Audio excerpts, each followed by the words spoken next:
옆에 계신 분들에게 이렇게 인사하겠습니다. 당신이 우리 교회의 보배이십니다. 인사하겠습니다. 당신이 우리 교회의 보배이십니다. 보배가 맞으시죠?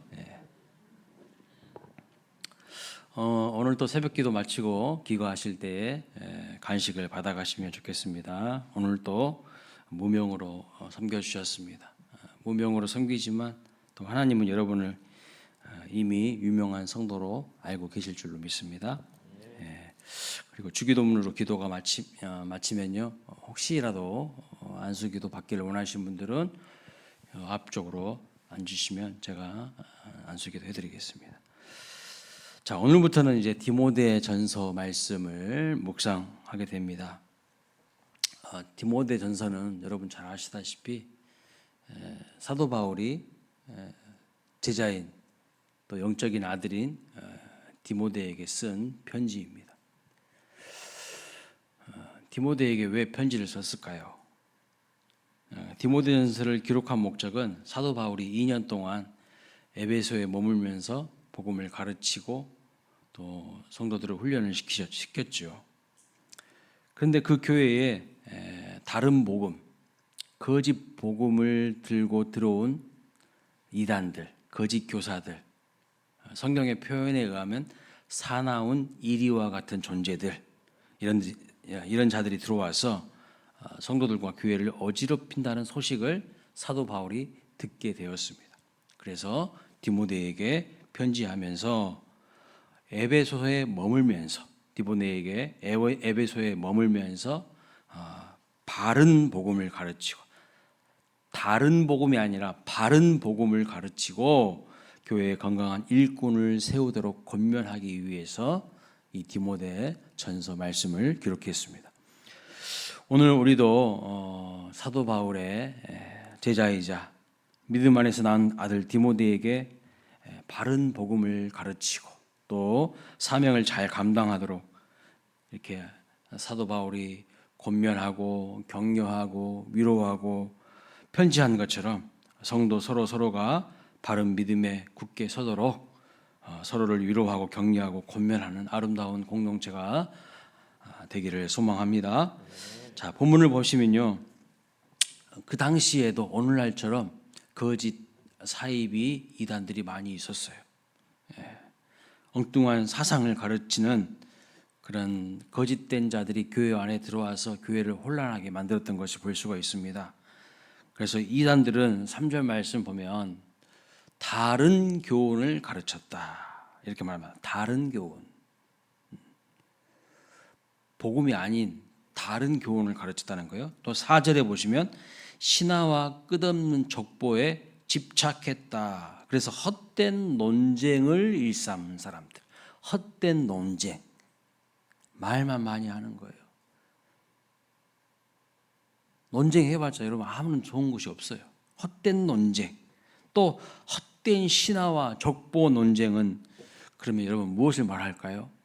여기서 말하는 헛된 신화와 족보 논쟁은 무엇을 말하는 것이냐면, 유대인들은요 뭘 강조했냐면 혈통을 강조했어요. 혈통. 하나님을 유대인들만을 위한 하나님으로, 그렇게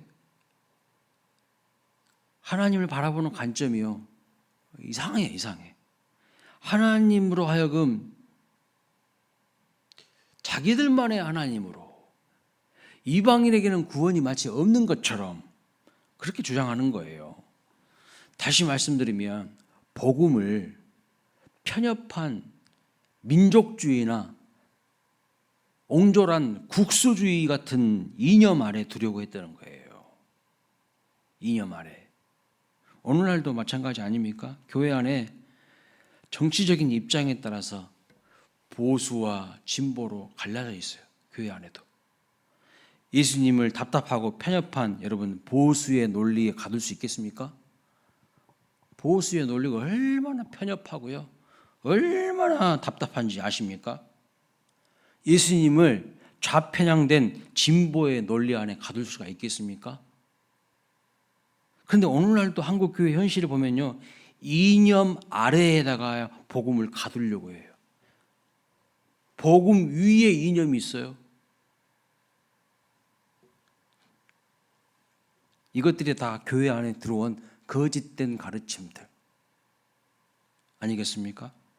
오히려 성경은 우리에게 뭐라고 말씀하시죠? 좌로나 우로나 치우치지 말라고 그랬죠. 왜 근데 좌로 치우치고 우로 치우칩니까? 균형을 잡고 중심을 잡으라고 말씀하셨죠. 그러면 균형을 잡고 중심을 잡으려면 어떻게 해야 될까요?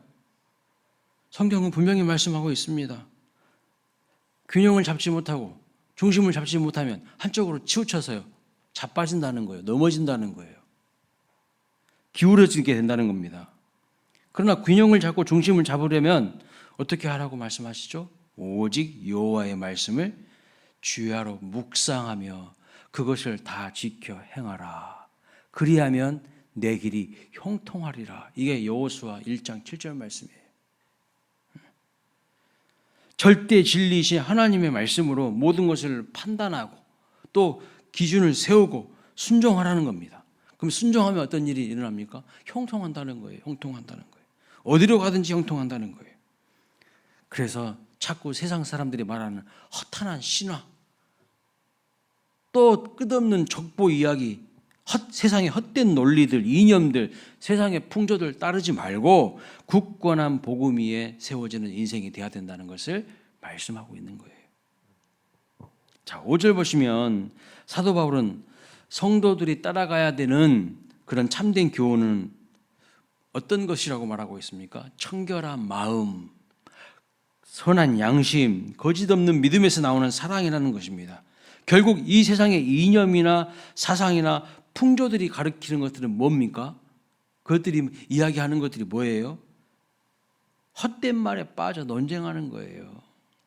헛된 말에 빠져 논쟁하는 거예요. 7절에 보면요 이렇게 말합니다. 자기가 말한 것도 무슨 말인지 모르는 헛된 변론들이라고 말하고 있어요. 자기가 뭔 말한지도 몰라요. 예. 헛된 변론들. 우리 그리스도인들은 어떤 사람들인가? 말을 많이 하는 사람이 아니라는 거예요. 말을 많이 하는 사람들이. 거짓된 것들과 가짜들의 특징은 뭔지 아십니까? 말만 많아요. 헌신은 없어요. 말만 많고 헌신을 하지 않아. 순종은 없어. 거룩한 행실과 삶의 열매는 없고요. 그럴 사람 말들로 사람들을 현혹하는 거예요. 이 가짜들의 모습이에요. 속이 꽉 안 찬 사람들의 모습이라고요. 그렇다면 우리가 어떻게 이 혼탁한 시대 가운데 거짓된 것들에 미혹되지 않고 이 세상의 이 시대의 풍조에 흔들리지 않을 수 있을까요? 바른 복음을 알아야 되겠죠. 바른 복음을 알면 가짜는 금방 드러나게 돼 있어요. 그리고 우리가 다 하나님의 아들 예수 그리스도를 믿는 것과 아는 것에 하나가 되어서 그리스도 예수의 장성한 분량에까지 계속해서 성장해 가야 한다고 말씀하고 있어요. 이 말씀이 에베소서 4장 13절이에요. 그리스도의 장성한 분량에까지 성장해 가야 된다는 거예요. 계속해서.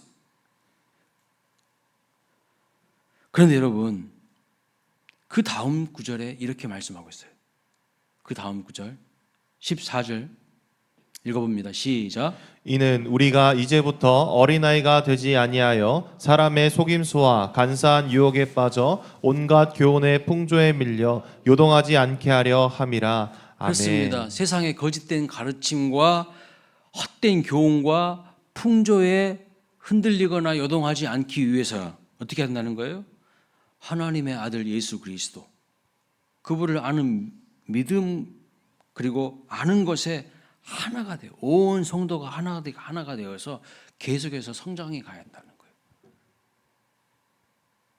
자, 8절 말씀을 보겠습니다. 그러나 이렇게 말합니다. 율법은 사람이 그것을 적법하게만 쓰면 선한 것임을 안다. 이렇게 말하고 우리는 안다. 여기서 우리 율법의 기능과 목적이 무엇인지를 좀 짚고 넘어가야 됩니다. 율법의 기능과 목적이 뭔가? 먼저 우리가 알아야 될 것은요. 율법을 주신 분은 누구죠? 하나님이세요. 분명히 오늘 본문에 하나님이라고 말씀하고 있잖아요. 하나님이에요.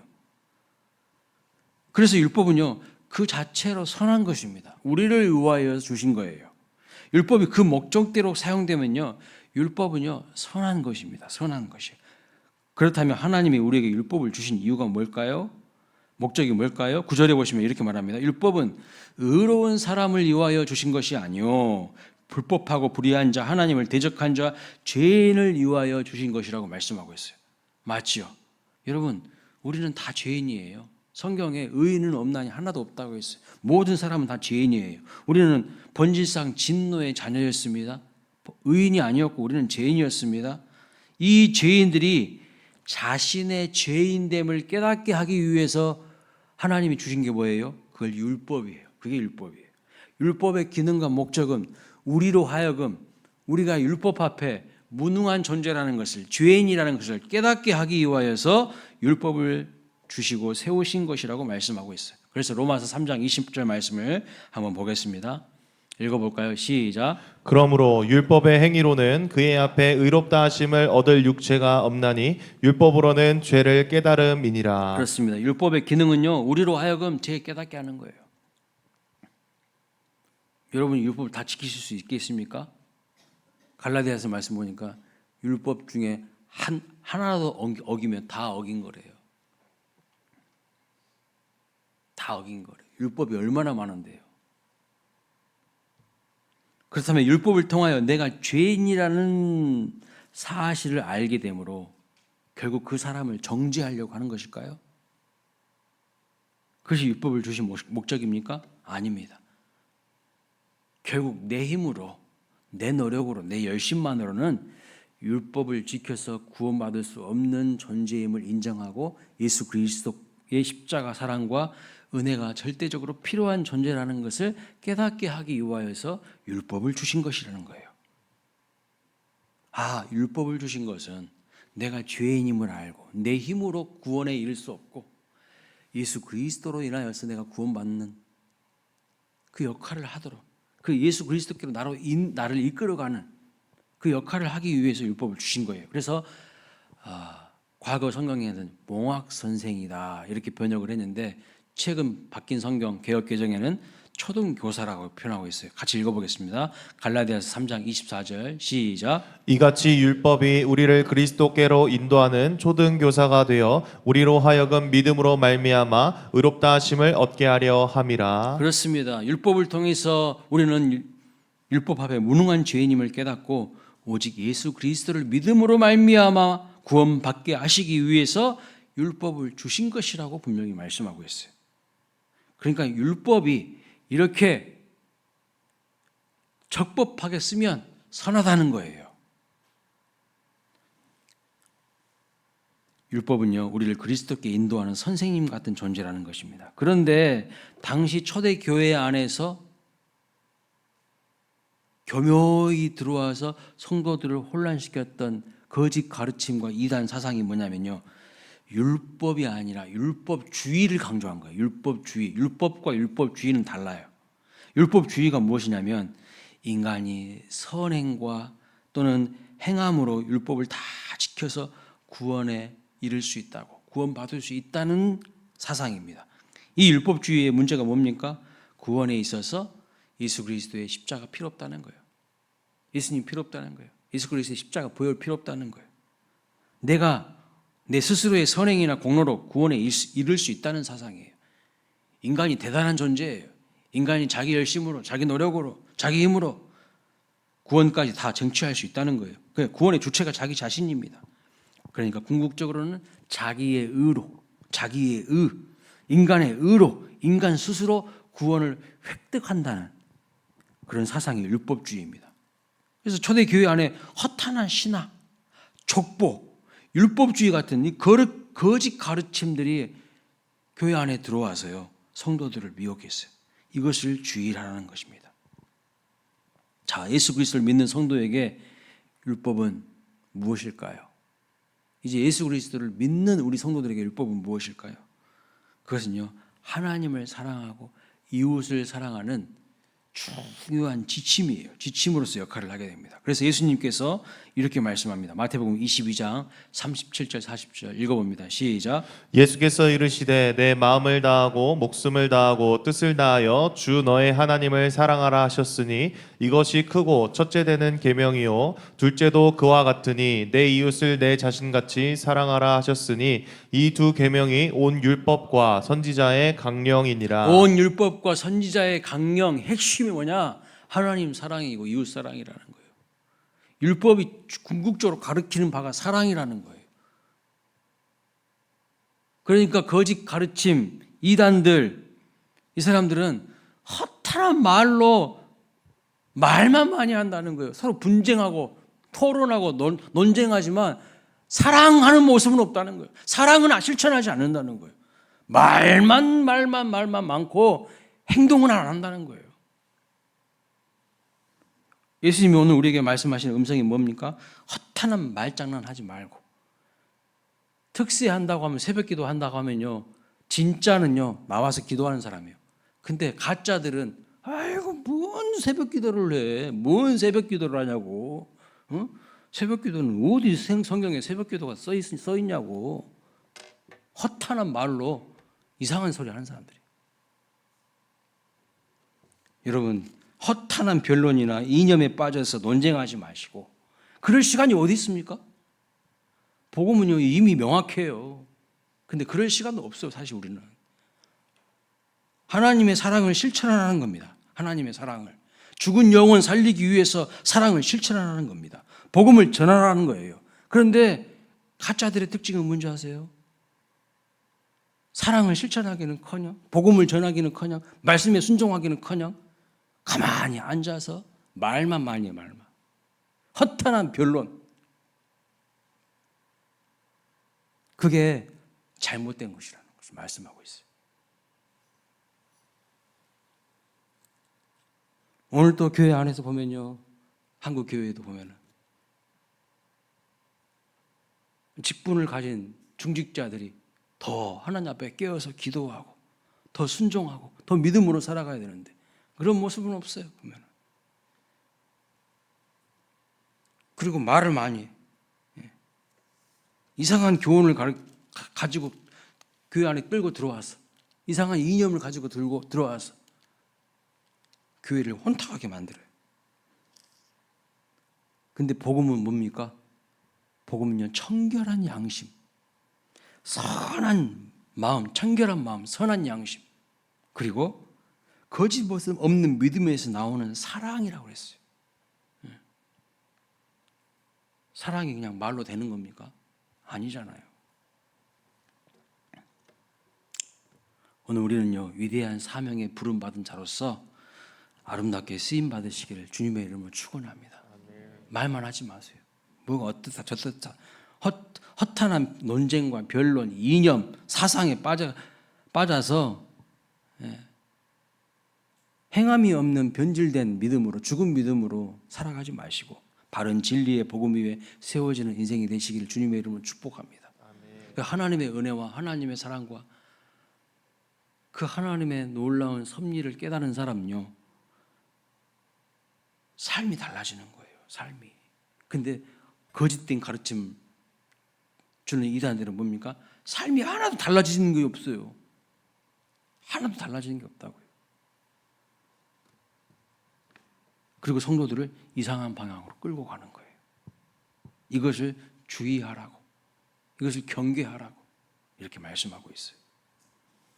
우리 모두가 위대한 사명에 부름받은 하나님의 사람답게 사랑을 실천하고 복음을 전하는 은혜의 통로가 되시기를 주님의 이름으로 축복합니다.